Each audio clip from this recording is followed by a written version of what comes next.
The Great Exodus is an event that happened about 150 years after regular travel was established between the solar system and planets outside of the solar system. Most of the people that left came from Earth, and two events happened that allowed this to happen.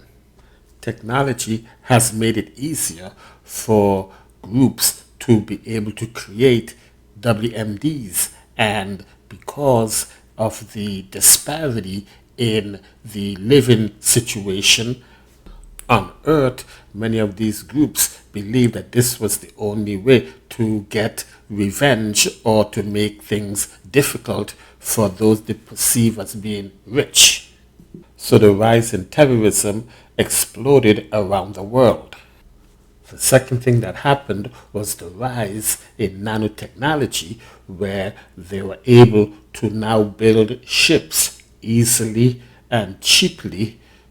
So when a group of terrorists killed approximately 3 million people, everyone suddenly wanted to leave, and those who could leave left.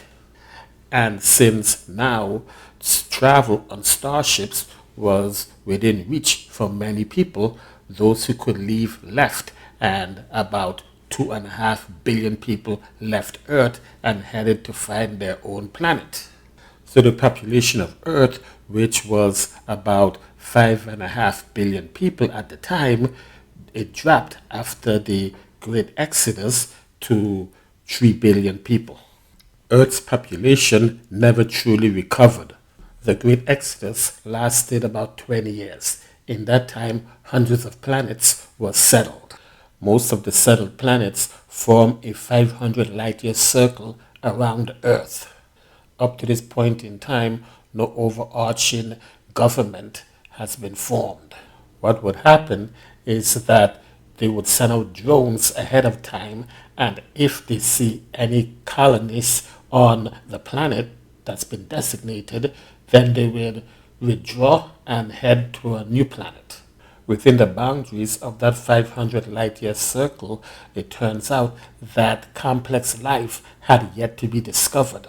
That surprised most astronomers, who assumed that they would find life all over the place, but that's not what they found. After further research, they came to the conclusion that one of the ingredients for life is not abundant in the galaxy, and that ingredient is phosphorus. We have known for a very long time that life is not possible without phosphorus. While there is phosphorus in the galaxy, it is not in the abundance needed for life. Phosphorus is born and spread via the explosions of stars, supernovas. Where the most phosphorus has been mapped is in the heart of the galaxy, but that is also the place with the highest radiation, and that high radiation cancels out the benefits of the phosphorus. As we spread out from the galactic center, phosphorus also thins out. There are clumps of it in various areas of the galaxy, but unfortunately, none of that is within the human sphere. In fact, it is now believed that the Cambrian explosion of life, which occurred about 540 million years ago, occurred because Earth moved into a clump of phosphorus, enabling complex life to take off. Right now, there's a plan that many scientific institutions from various planets have come up with. Their plan is to go above the plane of the galaxy or below the plane of the galaxy and map out where the concentrations of phosphorus is, hereby giving them a roadmap to find where complex life would be in this galaxy.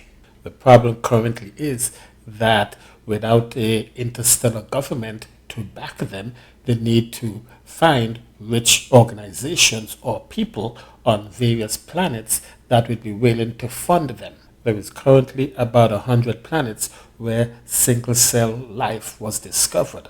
Of that number, 10 of them have not been colonized by agreement, and they will be left alone and monitored to see what will happen. Next, we will talk about the few interstellar groups that have formed. Most of them are merely scientific groups, and there are those who believe that those groups will one day form the basis of an interstellar government.